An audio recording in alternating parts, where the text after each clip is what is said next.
Hello friend, welcome back to my channel English with সাহেব। তো friend, আজকে আমি তোমাদের জন্য খুবই গুরুত্বপূর্ণ একটি স্পোকেন ইংলিশ স্ট্রাকচার নিয়ে এসেছি, যেটি আমরা আমাদের ডেলি লাইফে প্রায় ইউজ করে থাকি। আমরা প্রায় বলে থাকি, সে অভিনেতা হওয়ার খুব কাছাকাছি আছে, আমি সাফল্যের খুব কাছাকাছি আছি, সে মৃত্যুর খুব কাছাকাছি আছে, তারা জয়ের খুব কাছাকাছি আছে।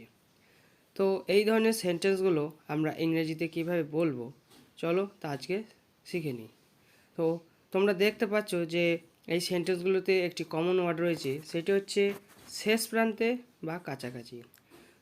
তো কোনো কিছু আমরা যখন খুব কাছাকাছি পৌঁছে যাই, তখন আমরা এই ধরনের সেন্টেন্সেস বলি। তো এর জন্য আমরা যে ফ্রেজ ইউজ করব সেটি হচ্ছে অন দ্য ভার্জ অফ। চলো সেন্টেন্স স্ট্রাকচার দেখে নেওয়া যাক। সেন্টেন্স স্ট্রাকচারটি হচ্ছে subject plus be verb plus on the verge of plus object অথবা ভার্ব প্লাস আইএনজি। আর নেগেটিভ সেন্টেন্স হলে বি ভার্বের পরে আমরা নট বসাবো। আমি সাফল্যের খুব কাছাকাছি আছি। I am on the verge of success. সে অভিনেতা হওয়ার খুব কাছাকাছি আছে।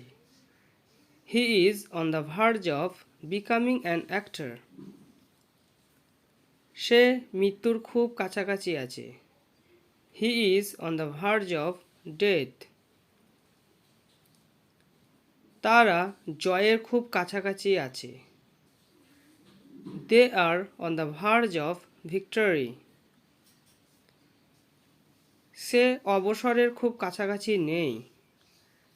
C is not on the verge of retirement. So আজকের ভিডিওটি এই পর্যন্তই। Thank you for watching.